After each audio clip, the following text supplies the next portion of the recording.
안녕하세요. 재테크농부입니다. 오늘은 6월 미국 시장을 대비하면서 여러 중요한 포인트들과 국민연금이 1분기에 매수한 종목들, 그리고 미국 CEO들이 생각하는 향후 미국 시장에 대해서 알아보겠습니다. 그럼 바로 시작하겠습니다. 구독과 좋아요 부탁드립니다. 해당 영상은 개인적인 의견일 뿐 참고만 부탁드립니다. 최근에 제가 세계적으로 유명한 기관들의 포트폴리오를 분석해드렸다면 이번에는 우리나라의 국민연금 포트폴리오를 봐보겠습니다. 작년까지만 해도 수익률이 어마어마했습니다. 또한 국민연금은 테슬라 같은 엄청난 종목을 초기에 발견하기도 했습니다.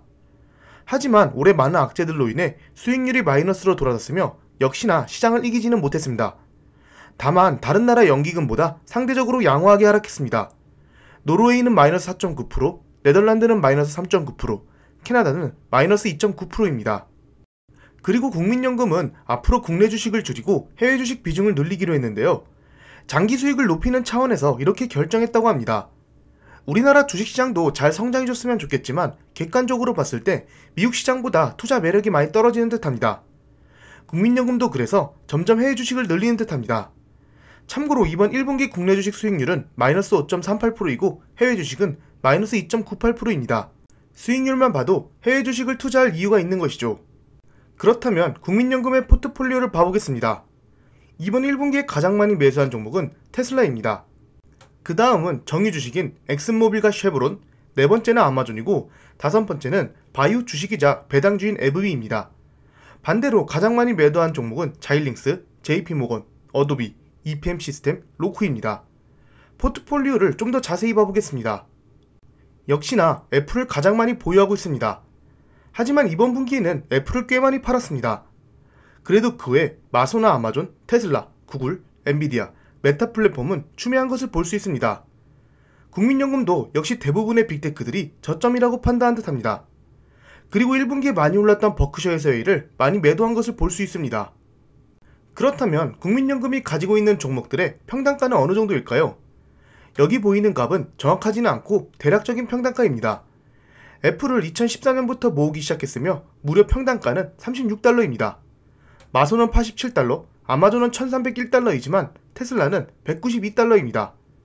엔비디아는 무려 35달러입니다. 역시나 다른 기관들처럼 좋은 종목을 계속 모아왔기에 이런 평단가를 보여준다고 생각합니다. 우리들도 이런 평단가를 가질 수 있습니다. 좋은 종목에 시간을 투자하면 됩니다. 지금 같은 하락장은 그 평단가를 낮출 수 있는 좋은 기회라 생각됩니다.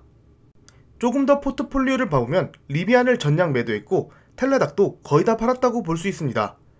로쿠도 물량을 엄청나게 정리한 것을 볼 수 있습니다. 그리고 지금 보시는 종목들은 국민연금이 이번 분기에 새롭게 추가한 종목들입니다.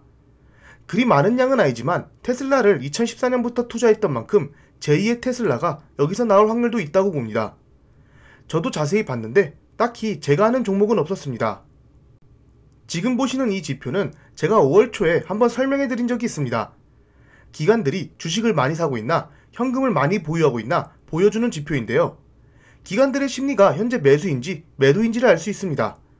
100 이상이면 위험자산 선호, 즉 주식에 많이 투자하고 있는 것이고 100 이하면 안전자산에 투자를 하고 있는 것입니다. 한 달이 지난 후 확인해보니 여전히 100 이하이지만 기관들이 주식을 다시 투자하고 있는 것으로 보여집니다. 왜냐하면 4월에 92.9라는 포인트가 5월에 97.1까지 올라왔기 때문입니다. 그렇다면 이 지수와 나스닥 지수는 같이 움직일까요? 정확히 일치하지는 않습니다. 하지만 전에도 말씀드렸다시피 이 지표를 투자 포인트로 참고하신다면 이 수치 변화가 플러스 마이너스 10 이상 변하는 것을 주목할 듯합니다. 실제로 그렇게 크게 움직이고 나서는 그 방향으로 어느 정도 움직인 경향이 있기 때문입니다. 다만 완전히 이 지표를 믿으시면 안됩니다. 2월에도 기관들이 100 이상으로 변하며 크게 매수해서 강한 반등이었지만 결국 더 크게 하락했기 때문입니다.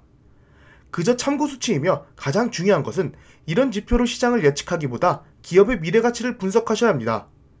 그래도 이 수치도 꽤 괜찮아 보이니 매월 말에 한 번씩 공유해드리겠습니다.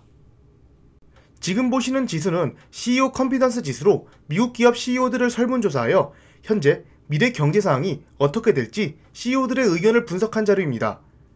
이 지표가 4분기 연속 감소했으며 CEO들의 60%는 인플레이션이 느리게 감소할 것이며 아주 짧은 기간이라도 경기 침체가 발생할 것으로 예상했습니다. 또한 단기적으로 경제 상황이 더 안 좋아질 것으로 분석했습니다. 그리고 역사적으로 봤을 때 이 수치가 40 부근으로 오면 경기 침체가 발생했는데요. 현재 수치는 거의 그 부근까지 온 것을 볼 수 있습니다. CEO들의 60%는 앞으로 5에서 10년 동안 미국 시장을 위협할 가장 큰 악재는 지정학적 리스크를 뽑았습니다. 서구의 민주주의 나라들과 중국과 러시아로 나눠질 것으로 분석했습니다. 최근 기업들이 2분기 가이던스를 안 좋게 발표하는 것과 비슷한 생각을 하고 있습니다. 다만 CEO의 절반 이상인 54%는 현재 늘어나는 비용 등을 고객에게 전가하여 효과적으로 대처하고 있다고 말했습니다. 이 지표도 주기적으로 확인해서 업로드해드리겠습니다. 우리도 모르는 사이에 국제유가가 다시 상승하고 있습니다. 과거에는 러시아 석유 수출 제한으로 상승했다면 지금은 조금 다른 이유라고 볼 수 있습니다. 바로 중국 봉쇄가 풀림에 따라 오늘 전세계 증시가 상승하고 비트코인도 상승했으며 국제유가도 상승했습니다. 상하이 시정부는 6월 1일부터 지난 2개월 동안 지속됐던 봉쇄를 종료하고 정상적인 경제활동으로 다시 돌린다고 말했습니다. 중국 봉쇄 해제가 유가 상승을 만들었지만 다른 호재가 생겼다고 생각합니다. 바로 공급망 문제가 해소될 것으로 보입니다. 최근까지 기업들 가이던스가 안 좋았던 가장 큰 이유 중 하나가 바로 중국 봉쇄망 이슈였습니다. 애플조차도 중국 봉쇄로 인해 2분기 가이던스가 예상보다 낮았습니다. 엔비디아도 마찬가지였습니다. 하지만 이렇게 공급망이 빨리 풀리게 된다면 생각지도 못하게 2분기 실적이 잘 나올 수도 있다고 생각합니다. 다만 아직 확실히 풀린 것은 아니기에 조금 더 두고 봐야 할 듯합니다. 그리고 캐시우드가 엔비디아를 매수했다는 소식을 들었습니다. 현재 캐시우드의 ARKK는 코로나 때 가격으로 돌아갔는데요. 과연 얼만큼 엔비디아를 매수했을까요? 캐시우드는 엔비디아를 처음 매수한 게 아닙니다. 2020년부터 모으다가 작년 10월에 모두 매도했습니다. 그러다가 5월 말부터 다시 엔비디아를 매수하기 시작했습니다. 처음부터 포트폴리오 순위 32위까지 올라갔습니다. 생각보다 많은 양을 2일에 걸쳐 매수했는데요.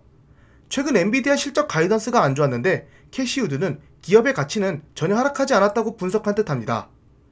저가 매수의 기회로 보고 크게 매수한 듯합니다. 다시 한번 과거의 영광을 되찾을지 기대가 됩니다. 마지막으로 6월 미국 주식시장 주요 이벤트를 알아보겠습니다. 역시나 많은 이벤트들이 있는데 중요한 이벤트들을 빨간색으로 표시해봤습니다. 6월 1일은 드디어 연준의 양적 긴축이 시작됩니다.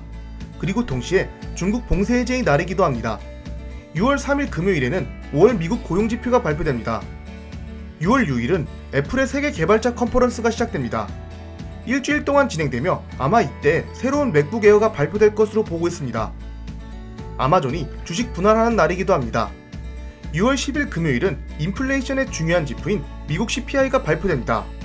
그리고 6월 14일과 15일에는 FOMC가 진행되며 0.5% 인상 확률이 가장 높습니다. 한국 시간으로는 6월 16일 목요일 새벽 3시쯤 FOMC 결과가 발표됩니다. 역시나 커뮤니티 게시판을 통해 빠르게 전달해드리겠습니다. 6월 17일 금요일은 선물 옵션 만기일로 내마녀의 날입니다. 변동성이 클 수 있으므로 조심하시고 6월 20일은 미국 시장 휴장입니다. 6월에도 시장을 흔들 만한 큰 이슈들이 있고 드디어 양적 긴축을 시작합니다. 시장이 크게 반등할 만한 호재는 보이지 않기에 너무 조급하게 매매를 하지 않으셨으면 좋겠습니다. 느긋한 마음으로 매매를 하시는 게 멘탈과 수익률 둘 다 잡을 수 있다고 생각됩니다.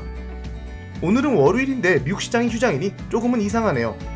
내일부터 다시 미국 시장의 주요 소식들과 투자 포인트들을 빠르게 분석해드리겠습니다. 즐거운 하루 보내세요. 감사합니다. 절대 투자 추천 영상이 아닌 개인적인 의견이니 참고만 부탁드립니다.